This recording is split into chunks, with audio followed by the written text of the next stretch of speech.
Salut Sabine, donc j'ai fait le test, ça fonctionne. Visiblement, je vais pouvoir t'envoyer des enseignements qui seront plus longs, les enregistrer, te les envoyer en espérant que ça fonctionne et que tu reçoives tout. Donc, pour le don, on va commencer par les deux dons les plus simples et les plus courants, donc le parler en langue et la guérison. C'est des dons très basiques, surtout le parler en langue. En fait, le parler en langue, tous les chrétiens théoriquement sont censés l'avoir. Le parler en langue des anges, comme l'apôtre Paul l'a dit, c'est le plus petit des dons. Celui qui parle en langue s'édifie lui-même, c'est un don qui sert pour ainsi dire à rien, mis à part pour ceux qui envoient des paroles prophétiques en langue des anges ou pour ceux qui la traduisent.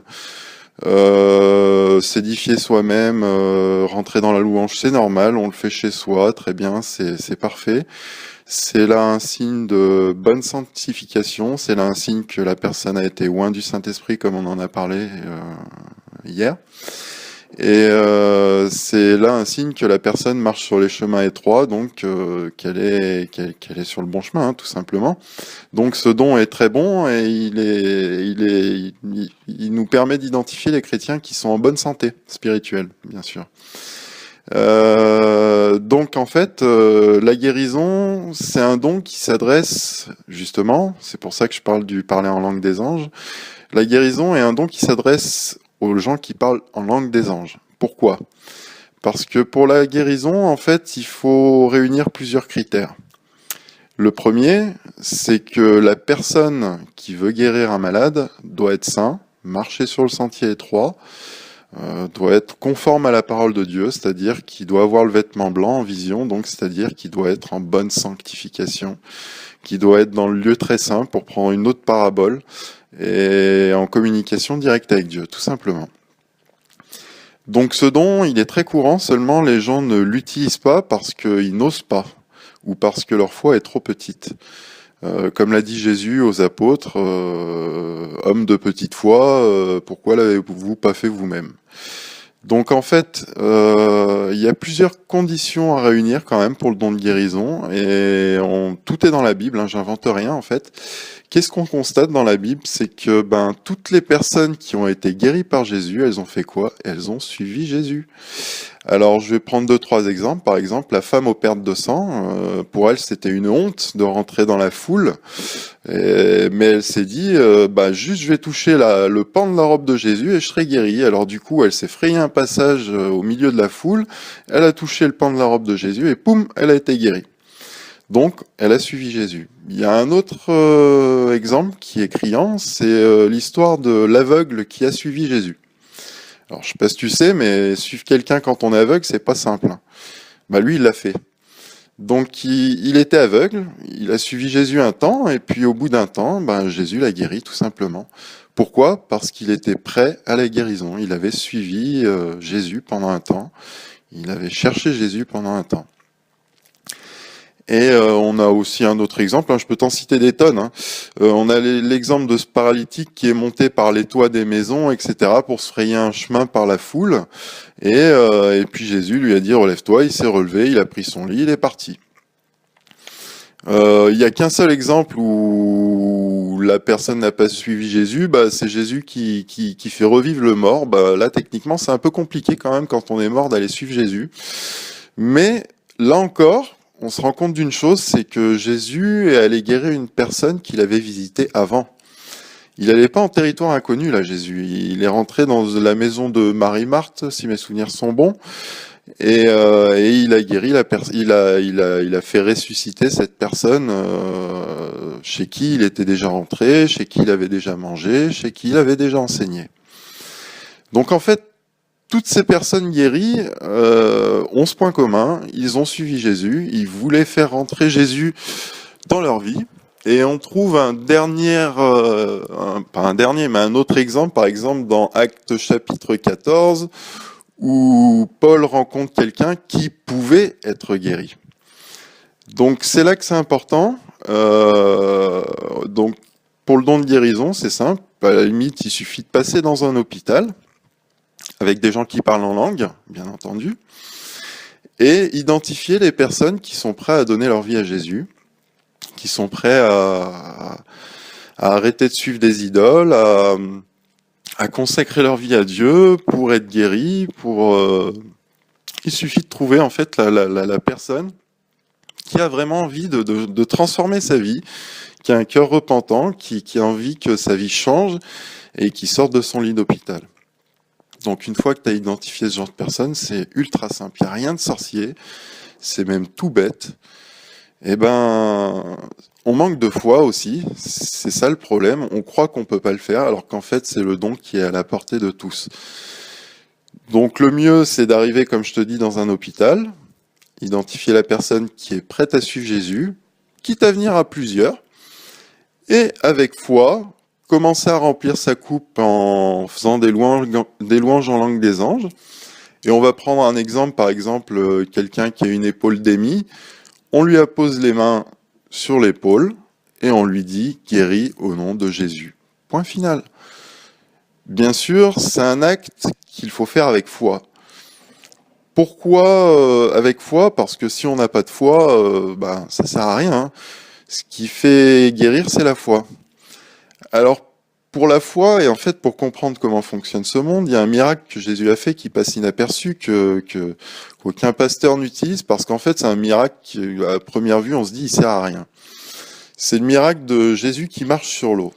Ce miracle, pourquoi il sert à rien? Parce que c'est un peu comme Moïse qui ouvre la mer en deux, quoi. C'est le genre de miracle un peu tape à l'œil, on va dire. Bon, c'est impressionnant sur le coup, mais bon, ça apporte rien à personne. Seulement, voilà, c'est le genre de miracles, en fait, qui sont révélateurs d'un enseignement bien plus grand, qui est pourtant simple et que personne ne voit, c'est que ce monde n'est qu'une simple illusion d'optique. Je vais prendre un exemple concret. Un atome. La matière est composée d'atomes. Un atome, c'est quoi? C'est un noyau et des électrons. En gros, ça veut dire que la matière, ce que l'on peut toucher, c'est quoi? C'est 90% de vide et 10% de plein, le noyau. Donc en gros, la matière qu'on touche, c'est 90% de vide. Donc ce qu'il faut comprendre, c'est que ce monde est une simple illusion d'optique. C'est une illusion d'optique qui est dirigée par Dieu d'une part et par le prince de ce monde d'autre part. Les enfants de Dieu qui marchent en pleine lumière, ceux-là qui parlent en langue des anges, théoriquement sont censés être hors de l'illusion d'optique. Donc, il faut comprendre que c'est Dieu qui opère tout. Donc, le guérisseur qui va poser ses mains, c'est pas lui qui guérit. C'est pas un sorcier, un marabout ou un je sais pas quoi. C'est Dieu qui guérit. Nous, on est quoi? On est des simples catalyseurs de la main invisible de Dieu. On est là pour transmettre Dieu. Donc, avec foi, tu remplis ta coupe d'eau en faisant des louanges en langue des anges pendant un petit temps, et puis, quand tu sens que tu es rempli d'eau, tu apposes tes mains là où le malade a mal, et tu dis tout simplement « guéris au nom de Jésus ». Pour les premières fois, les plus simples, c'est de le faire en groupe. On prend un malade qui a envie de suivre Jésus, tout le monde lui appose les mains dessus, et vous lui dites avec foi, guéris au nom de Jésus. Et alors là, tu verras que ton cancéreux, le lendemain, plus de cancer. Par contre, attention, il y a une dernière chose sur le don de guérison. Jésus guérit les plaies venant de l'intérieur. Alors les plaies venant de l'intérieur, c'est quoi? C'est le cancer, c'est les problèmes au foie, enfin tous les problèmes intérieurs, bien entendu. Si quelqu'un s'est pris un coup de couteau, ça va de soi que tu vas pas pouvoir le guérir. Celui-là, tu le remets entre les mains d'un docteur. Par contre, si c'est un paralytique, si c'est un aveugle, si c'est un boiteux, si c'est quelqu'un qui a mal à l'épaule, si c'est un cancéreux, tu arrives, tu lui apposes les mains, guéris au nom de Jésus. Il n'y a rien de compliqué. Un grand nombre de personnes qui parlent en langue des anges peuvent le faire. Je dirais même la majorité, parce que il faut comprendre que le don le plus rare, c'est le don de prophétie. Et là encore, le don de prophétie, nombreux sont ceux qui l'ont, seulement ils ne savent pas l'utiliser. On a une mauvaise image du don de prophétie. Souvent, on croit que le prophète, c'est un distributeur automatique de vision, un mec qui voit dans l'avenir, un peu comme les sorciers qui, avec leur carte ou avec leur boule de cristal, arrive à voir l'avenir, etc. Non, non, non, non, rien à voir. Le prophète, c'est un homme de connaissance. C'est un homme qui, grâce à ses visions, arrive à sortir de l'illusion d'optique pour enseigner aux autres. Jésus parle même de docteur pour les prophètes. Pourquoi ? Parce que le prophète, il est 100% au courant de ce qui se passe dans les réalités spirituelles.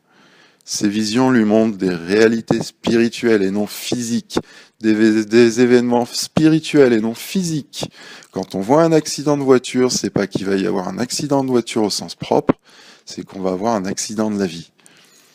Et c'est tout des paraboles comme ça. Ces paraboles nous permettent de comprendre comment fonctionne ce monde. Et ces paraboles nous permettent de guérir les personnes malades. Voilà. Pour ce petit enseignement, j'espère qu'il t'aura fait avancer. Donc on a vu juste le parler en langue des anges, le don de guérison. Le don de prophétie, c'est quand même très compliqué. Il faut des heures et des heures et des heures et des heures, voire des années avant de pouvoir l'aborder correctement. Moi, il m'a fallu 5 ans pour comprendre correctement mes visions, et encore, il y en a certaines que je comprends pas. Donc, j'espère qu'il t'aura fait avancer, qu'il fera avancer tes fidèles, et surtout que, grâce à ce petit enseignement, vous allez prendre en main votre ministère, aller au-devant des malades et guérir au nom de Jésus, parce que le don de guérison, pour moi, c'est le plus beau des dons. Alors n'oublie pas, il faut être bien sanctifié, il faut avoir le parler en langue des anges pour pouvoir guérir.